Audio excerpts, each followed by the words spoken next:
الحمد لله رب العالمين والصلاة والسلام على سيد المرسلين محمد وعلى آله وأصحابه أجمعين. أما بعد فأعوذ بالله من الشيطان الرجيم. بسم الله الرحمن الرحيم. لإيلاف قريش إيلافهم رحلة الشتاء والصيف فليعبدوا رب هذا البيت الذي أطعمهم من جوع وآمنهم من خوف. صدق الله العظيم. إن الله وملائكته يصلون على النبي يا أيها الذين آمنوا صلوا عليه وسلموا تسليما. اللهم صل على سيدنا محمد وعلى آل سيدنا محمد كما صليت على سيدنا إبراهيم وعلى آل سيدنا إبراهيم وبارك على سيدنا محمد وعلى آل سيدنا محمد كما باركت على سيدنا إبراهيم وعلى آل سيدنا إبراهيم في العالمين إنك حميد مجيد. ډیرو درنو محترمو مسلمانانو خويندو اورونو، په مبارک حدیث کې چې ابو هريره رضی الله عنه روایت کوي او دا حدیث په صحیح مسلم کې دی. رسول الله صلی الله علیه وسلم په دې مبارک حدیث کې مونږ او تاسو ته د آخر زمانه او د اوسنی شرایطو په اړه باندې معلومات راکوي. همدغه ټول څه چې نن ورځ په اسلامي نړۍ کې بالخصوص تیریږي د دې په اړه باندې رسول الله صلی الله علیه وسلم مونږ او تاسو ته یو پیشګویي کوي. نو فرمای بادروا بالاعمال، تاسو د نیک عملو په ترسره کولو کې عجله وکړئ، مبادره وکړئ، تیزوالی وکړئ، چالاکي وکړئ، زر نیک عملونه وکړئ. ځکه د نیک عمل شرط مسلمانانو نیک عمل مونږ هغه ته وایو چې د الله او د رسول صلی الله علیه وسلم د اوامرو مطابق وي او په هغې کې اخلاص، کامل اخلاص موجود وي. نو تاسو د الله او د رسول صلی الله علیه وسلم د اوامرو او دستوراتو مطابق خپل عملونه په تیزۍ سره او چټکۍ سره وکړئ. نو د دې علت څه شی دی؟ فتنا کقطع اللیل المظلم، داسې فتنې راتلونکې دي، داسې فتنې واقع کېدونکې دي لکه تک تورې شپې په شان، د تورې تیارې شپې په شان فتنې به واقع کېږي. فتنه څه ته وایي؟ ازمیخت، امتحان، مصیبت، مشکل.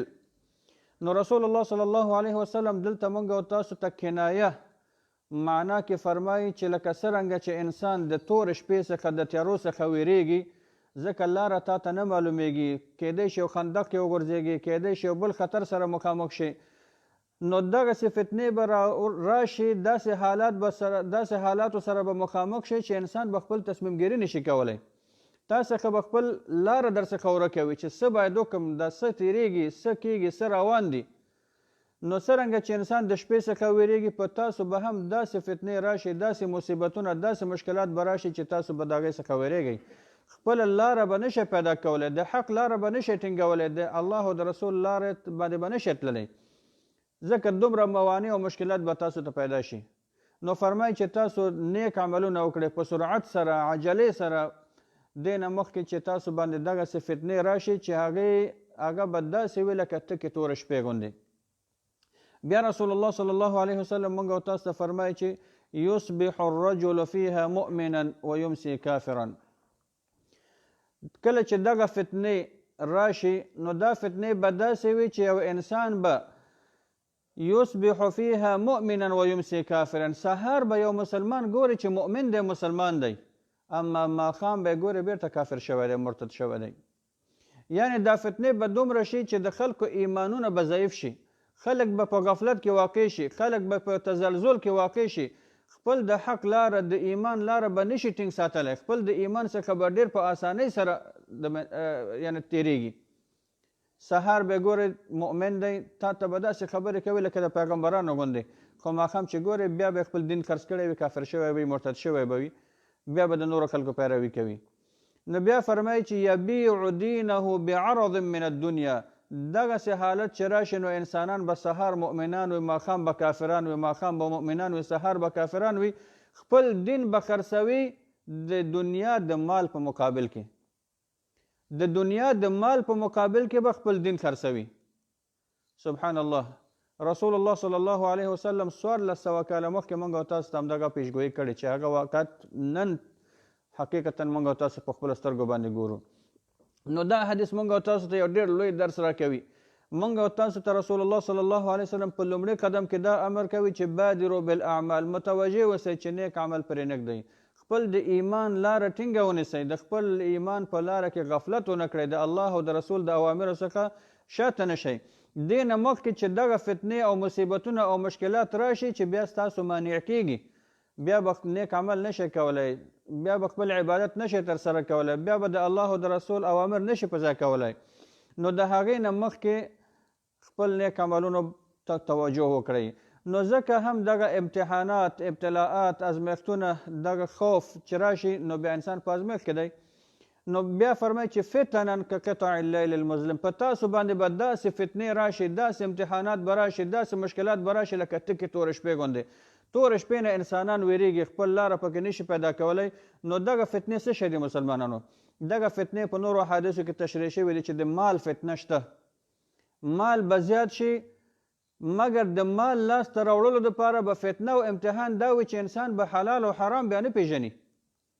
حلال به پرېږدي، حرامو ته به مخه کوي، حرام تجارت، حرام کاروبار، سود خوړل، رشوت خوړل، غصب کول، غلا کول، سرقت کول، د مال دپاره انسان وژل، د یو موبایل دپاره انسان وژل، د 1000 افغانۍ دپاره انسان وژل. موږ او تاسو ګورو چې زموږ او تاسو وطن کې څه وضعیت دی.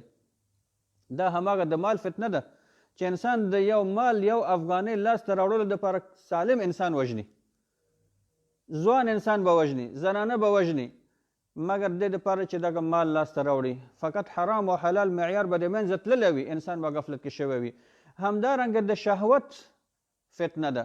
کله کله یو انسان دا د شهوت فتنه کې چې واقع شي نو بیا د شهوت غوښتنه خو نفسي غوښتنه ده، بیا د حرام او حلال معیار نه پېژني. انسان بیا زنا کوي، فحشا او منکراتو ته ځي، شراب څکي، یعنی هر ناروا عمل ترسره کولی شي. همدارنګه د فتنې په معنا کې منصب او چوکۍ هم شامله ده. داسې فتنې به راشي چې انسان به د چوکۍ لاسته راوړلو دپاره وژل کوي، د یو منصب، د یو وزارت لاسته راوړلو دپاره، د یو ریاست، د یو مدیریت، د یو وظیفې لاسته راوړلو دپاره انسان وژل کوي، انسان به رشوت ورکوي، انسان به فساد کوي، د بل انسان حق به خوري. نو رسول الله صلی الله علیه وسلم موږ او تاسو ته فرمایي چې دغسې فتنې راتلونکې دي چې واقعا هغه ټولې فتنې راغلې دي. د چوکۍ شهوت دپاره خلک وژل کوي، خیانتونه کوي، رشوتونه ورکوي، فسادونه کوي، د مال دپاره خلک وژل کیږي، د جاه او منصب دپاره خلک وژل کیږي، د خلکو ناموسونه، د خلکو عفتونه بې ابرو کیږي. دا ټول هماغه فتنې دي چې رسول الله صلی الله علیه وسلم موږ او تاسو ته پخوانه خبر راکړی. بیا فرمایي چې کقطع اللیل المظلم، دغه فتنې به د تورې شپې غوندې وي. ځکه لکه څرنګه چې انسان د دغه فتنو څخه ویریږي، د تورې شپې څخه ویریږي، دغه فتنو څخه به هم انسانان خوف لري. اوس موږ او تاسو خپل ټولنو کې ګورو خوف دومره شوی دی چې انسان د خپل کور څخه ضرورت پوره کولو دپاره نشي وتلی، بازار ته مأمون شکل باندې نشي تللی، یو مسجد ته مأمون شکل باندې نشي تللی، پانتون ته مأمون شکل باندې نشي تللی، شفاخانې ته مأمون شکل باندې نشي تللی. هر ځای کې خوف دی، هر ځای کې ویره ده. نو دغه اطمینان به د انسانانو د منځ څخه لاړ شي. خلک به یو په بل باندې بیا اعتماد نه کوي، خلکو ته به د حل لاره نه وي معلومه چې څرنګه د دغه مشکلاتو څخه ووځو. اوس موږ او تاسو په دې رسنیو کې ګورو، هر سړی هم دا غږ کوي چې امنیت غواړو، امنیت غواړو، امنیت غواړو، مګر لارې چارې کومې دي؟ دغه امنیت به څرنګه راځي؟ د دغه امنیت راتللو عوامل څه شی دي؟ څه باید وکړو موږ او تاسو چې امنیت راشي؟ څه باید وکړو چې دغه فتنې او فسادات د منځه لاړ شي؟ نو دغه ته رسول الله صلی الله علیه وسلم موږ او تاسو اشاره کوي. بیا ډېر مهمه نکته ته چې رسول الله صلی الله علیه وسلم اشاره فرمایي هغه دا دی چې یصبح الرجل فیها مؤمنا ویمسی کافرا. نعوذ بالله. انسانان به وګوري یو تعداد چې سحر به مؤمنان وي، د ایمان دعوې به کوي، ځان ته به مسلمان وایي، مګر کله چې ماښام شي بیا به کافر وي. سحر به مؤمن وي چې د کوره وځي، بیا به خپل ایمان د یو چوکۍ دپاره خرڅ کړی وي، خپل ایمان به د مال دپاره خرڅ کړی وي، خپل ایمان به د یو منصب دپاره خرڅ کړی وي، خپل ایمان به د شهوت دپاره خرڅ کړی وي، خپل ایمان به د یو ملي خیانت دپاره خرڅ کړی وي. په خپل ایمان باندې به ټینګ نشي ودرېدلی، اعتماد به په ځان باندې نه لري. دغه ایمان به دوی ته یو لوبه شي، کله مؤمن کله کافر، کله مؤمن کله کافر. په خپل ایمان باندې به بیا لوبې کوي، خپل ایمان به بیا نشي ساتلی. نو ځکه هم فرمایي چې یبیع دینه بعرض من الدنیا، داسې وخت به راشي چې بیا به انسانان خپل دین د دنیا دپاره خرڅوي، د $100 دپاره به خپل دین خرڅوي، انسانان به وژني، خلک به وژني، ناروا کارونه به کوي، د چوکۍ لاسته راوړلو دپاره به څه فتنې او فسادونه کوي، د یو وظیفې لاسته راوړلو دپاره به څه کوي څه نه کوي. یعنې هېڅ کار به دوی ته بیا یعنې هر کار به دوی ته بې تفاوت او بې باکه شي، هر کار به دوی ته شونی وي، فقط دې دپاره چې دغه دنیا لاسته راوړي، همدغه مرداره دنیا لاسته راوړي. نو دغه ټول ناروا کارونه به بیا ترسره کوي. نو چې اوس هم مسلمانانو موږ او تاسو هماغه حالت ته راغلی یو، نو دلته چې رسول الله صلی الله علیه وسلم فرمایي چې سهار به مؤمن وي ماښام به کافر وي، مطلب دا نه دی چې خامخا سهار یا ماښام، کیدای شي دی ماسپښین کافر شي، کیدای شي مازدیګر کافر شي، کیدای شي سهار کافر وي ماسپښین مؤمن شي. په دې معنی چې خلک به خپل ایمان د دنیا په مقابل کې د لاسه ورکوي، حرام به خوري، ناروا به خوري، قتل به کوي، غارت به کوي، فساد به کوي، چې همدغه عین وضعیت چې موږ او تاسو نن سبا په خپلو سترګو باندې ګورو، نو دغسې حالت به راشي.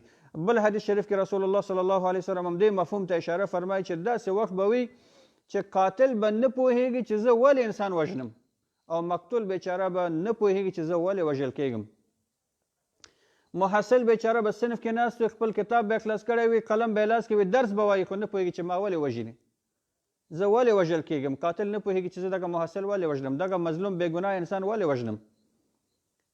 دا هماغه د آخر زمانې تقلبات او فتنې د مسلمانانو په دغه وخت کې موږ او تاسو ته د اسلام توصیه همدا ده چې رسول الله صلی الله علیه وسلم ابتدا کې فرمایي بادروا بالاعمال، تاسو د نیکو اعمالو په کولو کې عجله وکړئ. نو د نیکو اعمالو په سر کې د ایمان ساتنه ده، خپل ایمان ته متوجه اوسه مسلمانه. کله چې ته خپل ایمان وساتې بیا هر کار تا ته ممکن دی چې تا هغه وساتې، ځکه ته چې ایمان ولرې خیانت نه کوې، ته چې ایمان ولرې قتل نه کوې، ته چې ایمان ولرې په مظلوم باندې ظلم نه کوې، ته چې ایمان ولرې فساد نه کوې، ته چې ایمان ولرې، یعنې دغه ایمان ستا د هر فساد مخه نیسي، د هر فتنې مخه نیسي. نو ځکه رسول الله صلی الله علیه وسلم په لومړي قدم کې ټینګار په ایمان باندې کوي، بیا موږ او تاسو ته مثال راکوي. نو د حدیث شریف ترجمه بیا تکراروم داسې ده چې تاسو نیک عملونه وکړئ، د نیک عملونو په کولو کې عجله وکړئ، دې نه مخکې چې تاسو باندې هغه فتنې او مصیبتونه راشي چې بیا به تاسو ته دا چانس نه وي. داسې حالت به راشي پر تاسو باندې لکه تکه توره شپه، د هر طرف نه ظلم، د هر طرف نه فساد، د هر طرف نه مصیبت، د هر طرف نه ظلم، ناروا کار. نو بیا چې داسې حالت راشي نو انسان به بیا مذبذب وي، خپل ایمان به ساتلی نه شي. یصبح مؤمنا و یمسی کافرا او یمسی مؤمنا و یصبح کافرا، ماښام به یې ګورې چې جومات کې به تا سره په صف کې ولاړ وي، سهار به یې ګورې چې کافر شوی د دین به خرڅ کړی وي، بیا به د کافر په صف کې ولاړ وي، بیا به د الله او د رسول حکم ناروا کارونه کوي. الله عز وجل د موږ او تاسو ته توفیق راکړي چې موږ او تاسو خپل ایمانونه وساتو. الله عز وجل د زموږ او تاسو حافظ شي. الله عز وجل په افغانستان باندې رحم وکړي. الله عز وجل د امنیت او صلح هلته برقرار کړي، او الله عز وجل د نور دغه ظلمونه او فسادات دغه ټول د افغانستان څخه او د ټول اسلامي امت څخه لرې کړي. مظلومو کورنیو ته د الله عز وجل دوی ته صبر ورکړي او د شهیدانو شهادت دې قبول کړي. الله عز وجل الله د زموږ او تاسو په حال باندې ورحمېږي. وصلی الله علی سیدنا محمد وبارک وسلم علیه.